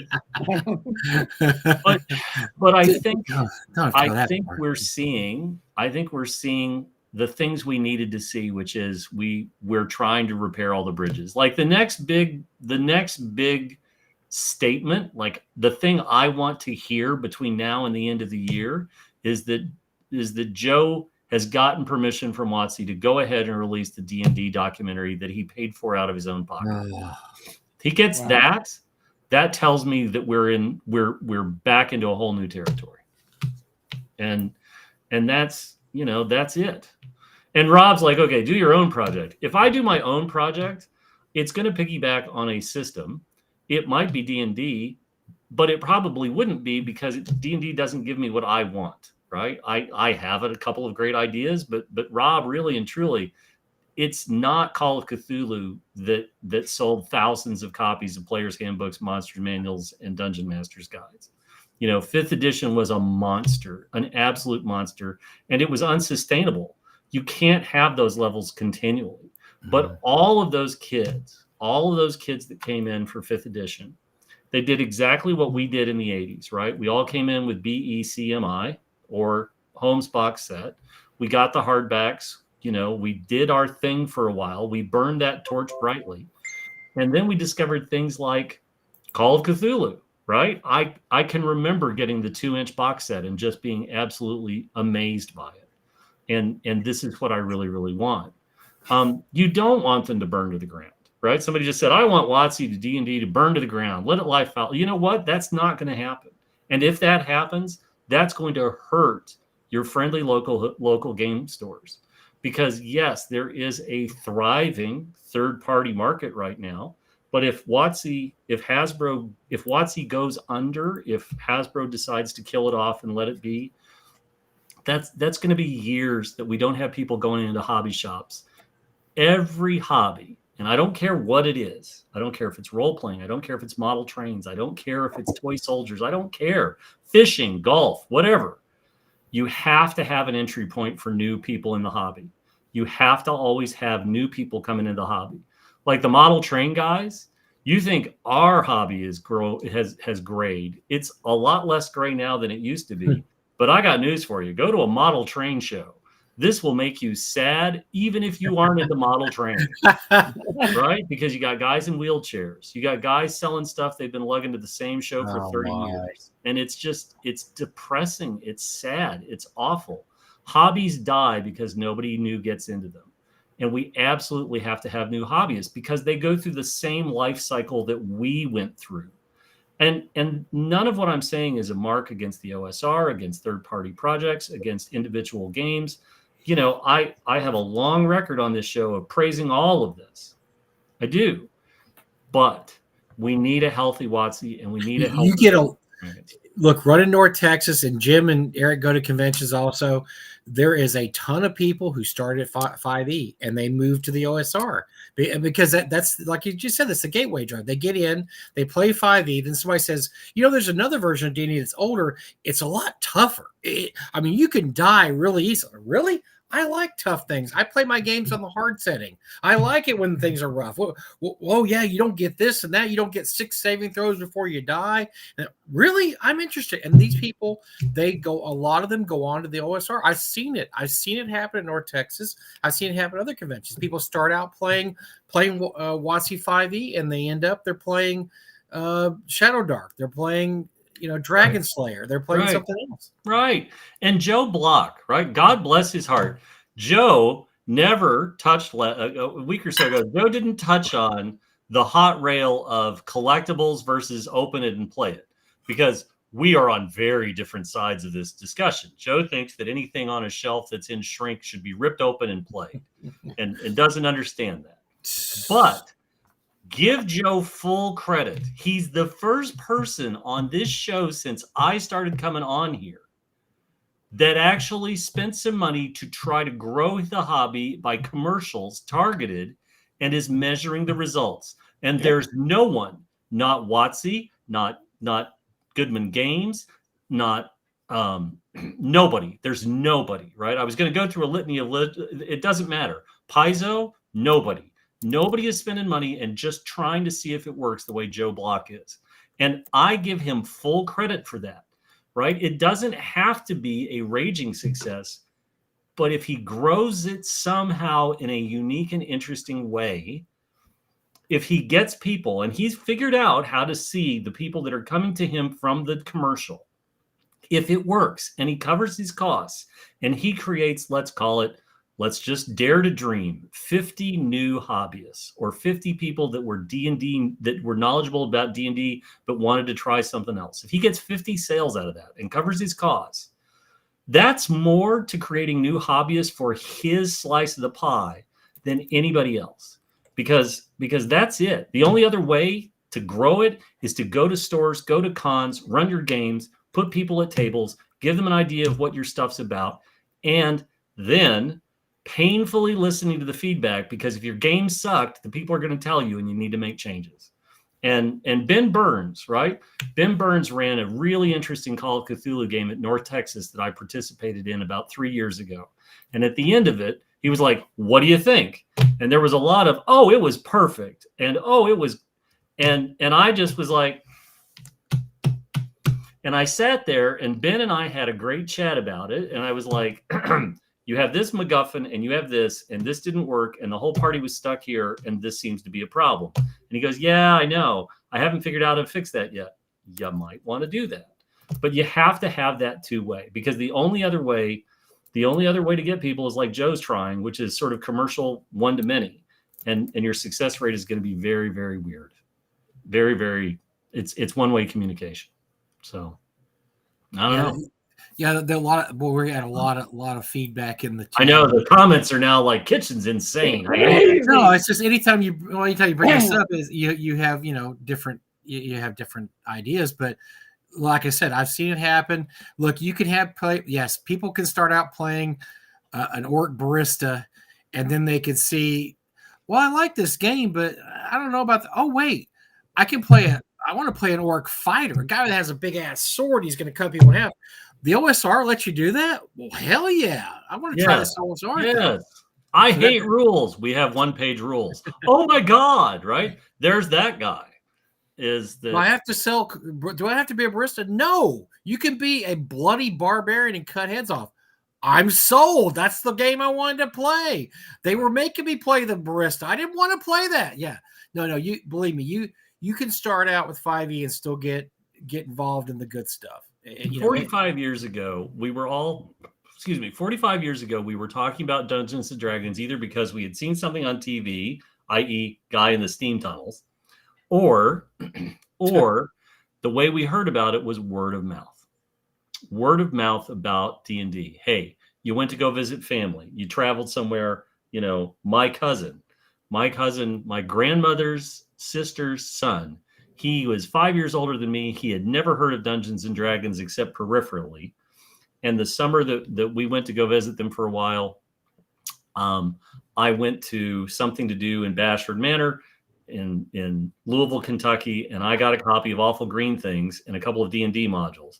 He looked at the modules, he looked at the Fiend Folio, but he was all over Awful Green Things and spent the week playing it with me over and over again. And then he kept one of my TSR Gateway to Adventure catalogs and got looking at D&D. This is how this stuff spread before the internet. And frankly, the internet, it's an accelerant, right? It's an accelerant in a lot of ways. It only takes somebody having a review where they love something new, and it starts to get likes and it starts to get shares, and then it just expands exponentially. I think we live in a time where it's difficult for third-party projects because everybody's knives and elbows are out trying to carve out space to get them consideration. And nobody is saying that, nobody on this channel and nobody in the comments is saying that 5e is the greatest game ever. That 5e is the only true RPG. There is no one God in RPGs. There is not the sentiment that 5e is perfect. But 5e opened the door to an entirely new generation of players. It gets you used to the idea of role, the idea of role playing itself. Look, a lot of us back in the, I know people back in the late 70s who didn't play D&D. I had friends that weren't interested at all. But when I mentioned this game called Top Secret, they're, whoa, you can play like spies and stuff. Oh my God. How about Gamma World? Oh, you could be mutants. Whoa, hey, I don't know if I'm interested in D&D, but that other game sounds kind of cool, Mike. Can we roll up a character? I mean, you have to have your gateway drug, your entry point. And if that's the entry point in the hobby, I'm fine with it, because once they get in here, then we can say, look, you saw what's on the jewelry case up front. Let's take you in the back room and you can see all the stuff we got back there. We have science fiction RPGs. We've got apocalyptic, post-apocalyptic. We've got, you can play a mutant. You can be, there's all kinds of things you can do. There's weird Western RPGs. There's everything back here. And then once you open that door, you never know what somebody's personal flavor of RPG is going to be and what they, what they enjoy. My stepmom, when I was running my Top Secret game, and I've talked about this on the show, it was set in Malaysia, in Kuala Lumpur in the late 70s. And I dropped my players into this world, and we spent several weeks playing in this. And so I had gotten a lot of the details for the setting from my parents, from my dad and stepmother. And they lived there for 3 years. And I had taken all these details that they had spoken about over the years, the characters that they met when they were there, all of this stuff. And I used all of that to build this world for my players. But my stepmother, whose interest in role-playing games is zero, and I mean no measurable interest whatsoever. When I talked to her about the game, and I talked to her about what I was going to be doing and so on and so forth, and I was asking her questions and, what was the Malaysian medical research facility like, and like we were going back and forth on all this stuff. And then a really interesting thing happened. After the first game, she wanted to know what happened. And after that, every time, she knew I was playing on Monday nights, every week she wanted the lowdown of what the nitwitted players had done this week. And when the idiots blew up the plane and one of them was gun happy, she was cracking up. And when the players discovered that the CIA station chief had a 50 cal with a 200 round belt aimed at his front door, and when the bad guys knocked on the door, they got an angry bag of hornets, she was laughing because she had known the CIA station chief in Kuala Lumpur, and the character was based on everything I ever heard about this guy. And so she got wrapped up in it, and she wants to know more, and she wanted to know more. And when I ended the session, she thought it was good. And she's been bugging me as much as the players about, when are you going to play again? Because I can't wait to hear what you did. And if the muggle of muggles, my stepmom, is interested enough in the role-playing game to ask more and to find out more and give me suggestions, like I took the players through a long chase based on a road rally, my dad's road rally days. And she was like, well, you always have to have this, right? You always have to have the Jaguar that breaks down, because there's always the dumbass that tries to race the Jaguar and it always breaks down. Well, there will be a Jaguar, right? All of this stuff. Because she could see, she had lived in that world. She could give me details about that world, but she wanted to hear about what other people were doing in that world and so on and so forth. So there's a comment about people discover something that's a better alignment, a better fit for them, right? It's like walking into a men's warehouse, right? It's like walking into a men's warehouse. You're going to try on a bunch of jackets, and some of them aren't going to fit. Some of them are going to be too short. Some of them are going to be too big. But eventually you're going to find something that fits and feels good. And that's the way it is with RPGs. But we all start out as little kids in our little suits, thinking that we're hot stuff with our clip-on tie and so on and so forth. And then that changes, right? But D&D was first, and D&D was it. And like it or not, it's the name that, unfortunately for Hasbro, is almost as synonymous for copying paper is with Xerox. Right. You know, I'm going to go Xerox this. If you say that in front of a Xerox rep, you just watch them cringe, because they don't want their copyrighted name going into public. But when you're like, I'm going to go play in D&D, I'm going to go play D&D, that's almost easier to explain than say, I'm going to go play the Mists of Goth Latinas. What's that? Well, it's a specialty RPG just for a select few. Well, what's it about? I don't think the title gives away anything that you can't figure out. Well, I always tell a story about my Mastering Authorship game in the 80s. We had the players, two of them. One had never played Call of Cthulhu, and one had never played an RPG, period. And that was the one when I explained the game to him. He said, "Can I be Indiana Jones?" I said, "Absolutely. I can have a whip and a gun." "Yes, you can do that. We'll make your character." "Yo, I want to be Indiana Jones." And then, so, you know, and we had played, was one of the greatest RPG sessions or, you know, campaigns I ever ran. But I remember like a couple of years later, I see him and his friend are at they're at a game convention. And I was like, he goes, "Oh my gosh, you know, is my character still alive?" I said, no, we retired him after that. We, you know, whatever. He's like, "Oh, but," I said, "Well, do you play games anymore?" He said, "Yeah, you know, they have like science fiction ones too. There's one called Traveler." I'm like, "Yeah, this is like 1988, you know, like, yeah, they do. They have all kind of, and so he didn't even know. He just thought he played Call of Cthulhu. That's the first time he ever played any kind of RPG. He thought maybe they're all like this. He didn't even know D&D existed or any of these other games. And so that was his gateway, is that he had so much fun doing that.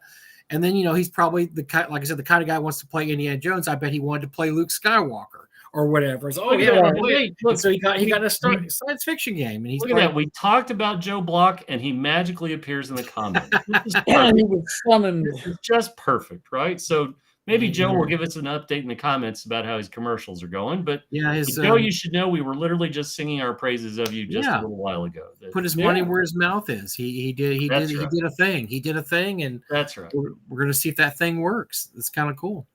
Yeah, and I think that's the other thing is that you always have to be trying, right? I frequently hear people who don't understand the role of Mormon missionaries and their job and how they relate to the world. Sometimes it's fairly snide, sometimes it's just ignorance and so on. But missionaries are there, whatever your religion, pick whatever, right? But missionaries are there to spread their word and to spread their gospel. And with role playing,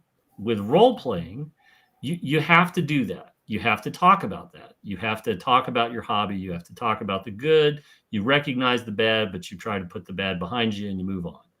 And you know, my son, the first RPG he ever ran was a game of D&D for his friends, and it worked really well, and they had a great time, and they were using 5th edition, and he read a 1st edition DM's guide. I gave him a DM's guide, a player's handbook, and a monster manual. And he had those handy, like he read through the DM's guide. But he mixed it all together and ran a silly game and had a good time with his friends and did all the stupid things that 13-year-olds do when they're running their first D&D game. And nobody told him it was wrong. And nobody told him it was bad. And that's the way it should be, right? Because he had a great time. What's wrong with any of that? Not a damn thing. Not a damn thing. There's no one true RPG, and the notion that there has to be. No, we do have a convenient entry point, but after they come into the hobby, then Bob's your uncle. It's wide open. Go wherever you want. Mm-hmm. So I don't know. Joe, what do you got for us? How did it go? Joe's typing feverishly as we speak. Feverish. All praises should be sung. All praises should be sung. I got nothing, you know. What else? There was something else that caught my eye this week for RPG stuff. I'm trying to remember. What did you have something else, Eric? Oh, well, I know what I was going to talk to. I was at ShireCon, so Yeah. Oh, well, we didn't have a SharkCon update. Where's our SharkCon update? It's saying that here's the underperforming on Paramount Plus. I'm going to give it a full 30 days. And then I'm going to try them on different platforms like Facebook and Google Ads. There you go. There you go. And it may not work, but at least he's trying, right? So I wanted to do a shout out. So this is Delta Green's Conspiracy. Oh, nice. I know. So let me talk about this. And I think we don't do this often enough. Eric has been a great person for holding feet to fire for Kickstarters that run long, really long, or never fill. And so the guys at Pagan Publishing have had a big project that's been hanging out for quite a while. And I had backed it, and I had made the mistake of ship it to me all at once. Don't ever do this. If you are given this as an option by a company during a crowdfunding project, do not do this. It's a mistake. It's a giant mistake. As it finishes. Yes. And so I hadn't heard anything. Updates have been few and far between and so on and so forth. But I know the guys at Pagan. I know the people at Pagan. And I was never concerned. But I was also one of those things where you see you see a reminder, like, hey, we backed this however long ago, and you have a moment of and I didn't have the moment of but I really did have the moment of, hey, like, what's going on? And recognizing that they have a lot of projects that need to cross the finish line and have a lot of projects they need to fulfill. They have actually hired Chris Spivey to take over as a production manager to oversee a bunch of projects finally coming out. Now, you may remember Chris won a Diana Jones Award a few years ago. Chris had Harlem Unbound. I think it was Harlem Unbound for Call of Cthulhu. I'm sorry? That was a very nice one. Yes. And so he's a capable guy with great chops to see all this sort of happen. And so I wanted to mention that because when I reached out to them, they were kind enough to go ahead and ship me a bunch of stuff. It's beautiful. It's amazing. It's spectacular. It makes me weep for joy. But more importantly, I got something on my doorstep. And so, we talk about the people who have not shipped, Ken Whitman, but we do need to say some good things when people are taking the steps they need to take to sort of fix things.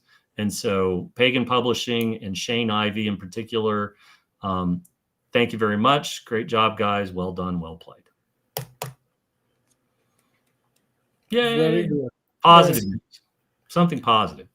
Yeah. Eric, real quick. It sounded like you guys had a blast at a SharkCon this year.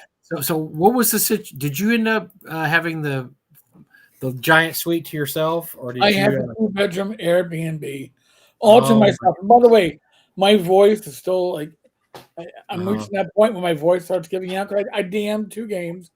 It's always a little loud at a convention. The space does echo. It's in a VFW, very nice. But yeah, I'm getting to that point where in a day where my voice starts cracking out like I'm a 6-pack a day smoker. But no, it was a really great time. Tom and his family and his volunteers do an amazing job with that convention. And the VFW, they're golden.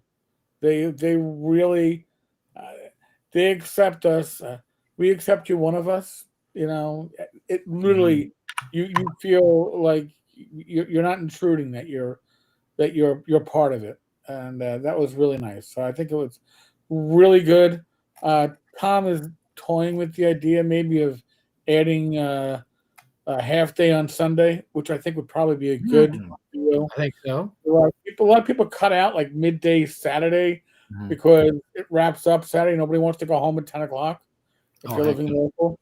But if you had an extra morning, you'd get yourself a place to stay, and I think we're going to see that.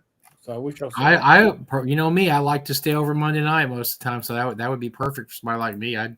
I'd go there for a little extra day of recreational, happy fun, playing games.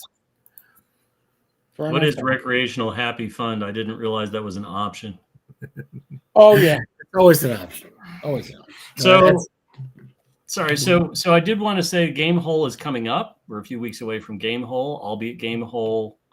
Mike, are you coming up for Game Hole? Yep, I'll be there. Yep. So, and Eric, are you going to be at Game Hole? Not this year. Yep. So that's coming up. The auction's looking good. I've seen a list of some of the things that'll be in it. Mike will be there. I'll be there. All the usual suspects will be there. I might need to find a few items to throw in that. I haven't looked through my. Alex asked me the other day if I have anything for the auction. I need to just start yanking some stuff off the walls here or something. I probably need to throw a couple of things in there. But I need to check the list first. Don't want to duplicate items already on the list. Yes, I think that's It doesn't help if you have two of the same item. It hurts. So, but that's going to be good fun. And yeah. Let's see what else. I think I don't know. You got 5 CDs for us this week, Mike? Yes, I do. Oh, real quick. Next week is the very first Alaska Con put on by James Shields Company, and it's actually going to be pretty well attended from what I see. So I'm interested to see how Alaska Con turns out. I'm not going to say that I'll be there anytime soon because that's quite an investment into time, travel, and all the other things I don't really like about flying. But no, I wish them well. I hope they do great. That sounds like if I can make it to Hong Kong for a wedding, you can make it to Alaska Con, buddy. All right, we have my five CDs this week. We have returning. Let's see, returning Exile on Main Street, one of my favorite albums of all time. If you like old school rock and roll, it's my favorite Stones album. It's probably going to be on the player another few weeks or so. Dave album of the Blasters. Once again, that's probably the third week. I love this album, one of my favorite country rock albums. Centromatic, my favorite Centromatic album, Always Inconvenient. I don't know how to describe this group except that they do a lot of talk lyrics and they're very loud, noisy, but they also have ballads. It's very college rock. Let's put it that way. But they're really, I love them a lot. I have 2 new ones. The Brian Setzer Orchestra. Brian Setzer was a member of the Stray Cats, and he does some really great 50s, 40s, 50s, 60s arrangements. Spot on. That's the album. That's the album that has he has the old hymn, This Old House. Mm-hmm. And it's a spectacular album. Yes. That's Dirty Boogie. Yes. That's Dirty Boogie. Dirty Boogie. He's got Sleepwalk, Rock This Town, Jump Jive. I mean, there's just Jump Jive and Wail, the old Louis Prima song. And there's a really great. Isn't Harlem Nocturne on that one? Isn't there? Yes, I think so. Yes. Yes. Yeah, that's a great album. It's a good album. I got this from I went to an estate sale this weekend where everything was $1. I got this for $1. It was worth $1. Oh, that's I saw him for a Christmas concert one year, and it was balls to the wall. One of the best things I've ever been to. He's probably the most talented member of the Stray Cats. He's probably one of the most talented people that you'd never heard of. I mean, because he's extremely talented. So Setzer lives in the Twin Cities. He married a woman from the Twin Cities. And he would show up every summer. There's a week where everybody brings their old cars and hangs out at the fairgrounds. And he would drive his car and sit in a lawn chair next to his old Buick or whatever, or Studebaker or whatever, because he's got a fleet of them. And you'd be walking along, and then you'd be like, hey, that dude with the full sleeve tats and the tank top, that guy looks like Brian Setzer. And then you'd be like, oh, shit, that's Brian Setzer. Yeah. And my last album, Neil Young Unplugged. I think I had this a long time ago. I haven't seen it for years, so for $1, I bought it. If I already have it, I've got it again. It's just like his greatest hits, all unplugged. And look, nobody does unplug better than Neil Young because all his stuff is, he has a little harmonica thing he wears, and he does. We agree to disagree, my friend. We agree to disagree. Oh, you're not a big Neil Young fan. You don't like his unplugged stuff. I mean, I've heard enough Neil Young. I don't need to hear any more Neil Young. I'm good. I understand he's a bit overplayed on old rock radio, but it's a different acquired taste. It's a different taste on a lot of his music. Like I said, I think a lot of his songs sound better with less instrumentation, just him and a guitar. And I think a lot of Neil Young's music is meant to just be played with a guitar around a fire. It's the kind of thing you like a bunch of guys get around a fire and they start playing the guitar and the harmonica. That's what his music's about, really. So that's my 5 CDs. You got some movies for us? I got 2. So I was watching 2001: A Space Odyssey. I had recorded it off of cable in HD, and like I watch it right up until it goes to the Discovery, and then I usually will stop because after that it just steadily goes into a decline. But the start of the movie is just I'm all in, right? This is the future you promised me, that and a jetpack and flying cars, and I got nothing, you fuckers. So I have two. Number one is For All Mankind.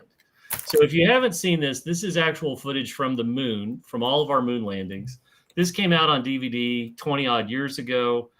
There's a new 4K version that's just supposed to be spectacular. I can't wait to see this. It's got all kinds of footage that if you're a fan of the Apollo missions, you absolutely should look for this. Can't wait to watch this. I'm super excited.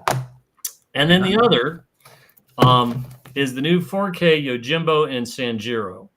Akira Kurosawa's two great movies starring Toshiro Mifune. And I can't wait to see these. I have had them in one way, shape, or form. I had the DVDs from Criterion. Then I had the Blu-rays. Now I got the 4K. Like whatever the medium I'm gonna have it.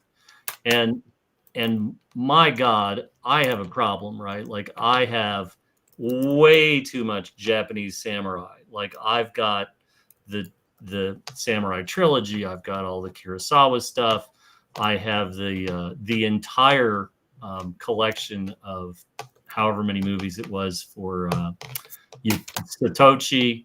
I don't have the Hanzo the Razor movies, the 3 Hanzo the Razor movies, but they're on. If you have Max, if you go to the Turner Classic Movie section and you go to the foreign section, they have the Hanzo the Razor movies. And I'm just gonna say you're not probably ready for what you're gonna watch, but you ought to watch them because he's a detective during the shogunate. And he has some special features that he uses to get information from people and stuff. But this is like grindhouse samurai movies. I'm going to disagree with you on one thing. You said that something about having too many samurai movies, and I'm going to say that's impossible. Oh God, right? Like all this stuff that I could never see when I was growing up, and as soon as I got a chance to get it, like the Baby Cart, all the Lone Wolf and Cub stuff. Lady Snowbird. I have all of these, and I am just a sucker for all this stuff. I really, really am, and I'm so happy. I'm so happy that there's enough people out there that appreciate it that you can get 4Ks of this stuff.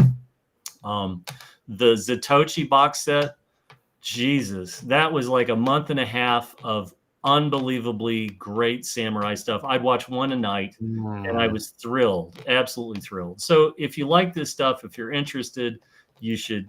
Criterion's been great about keeping this stuff out there. If you have Max, the Turner Classic Movies section has this wonderful, wonderful foreign section. And really and truly, folks, like you aren't quite ready for Hanzo the Razor. If you don't know anything about the Hanzo the Razor movies, yeah. But still, anyway. All right, so I do have a mission this weekend, by the way. Ooh. The Dreams in Gary's Basement. This Wow. Nice. You got a copy. 6-disc collector's edition. What? Yeah. Oh, yeah. It's got, let's see, in addition, we got Tim Kask. Wait a second. You mean 2 hours of listening to Tim Kask? No, where can I sign up? Let's see, Dave Wesley, Frank Metzner, John Peterson. So yeah, and of course the original. So I'm gonna start it this weekend, probably Friday, and I'll give a review. Yes, next definitely. week if we have time. We're gonna have a full show next week. Yes, we'll have the Arduin boys on next week. They're some of our favorite guys. We love having the Arduin guys on. It's gonna be awesome. I'm sure you can get it on Amazon, but if you can, I'll put a link in the show notes. I will look. I got it delivered to me special. That's all I can say. Wow. You probably had it handed to him by. Did you have it handed to you at? I can't say. Yeah. I thought so. I figured. Yeah. Folks, live stream tomorrow. Live stream Friday. back to Gamers Health on Saturday. Other than that, free material on this very channel in the post section for subscribers, and if you are a minion, even more. Be safe, be well, God bless, roll those dice, roll them well. Thank you.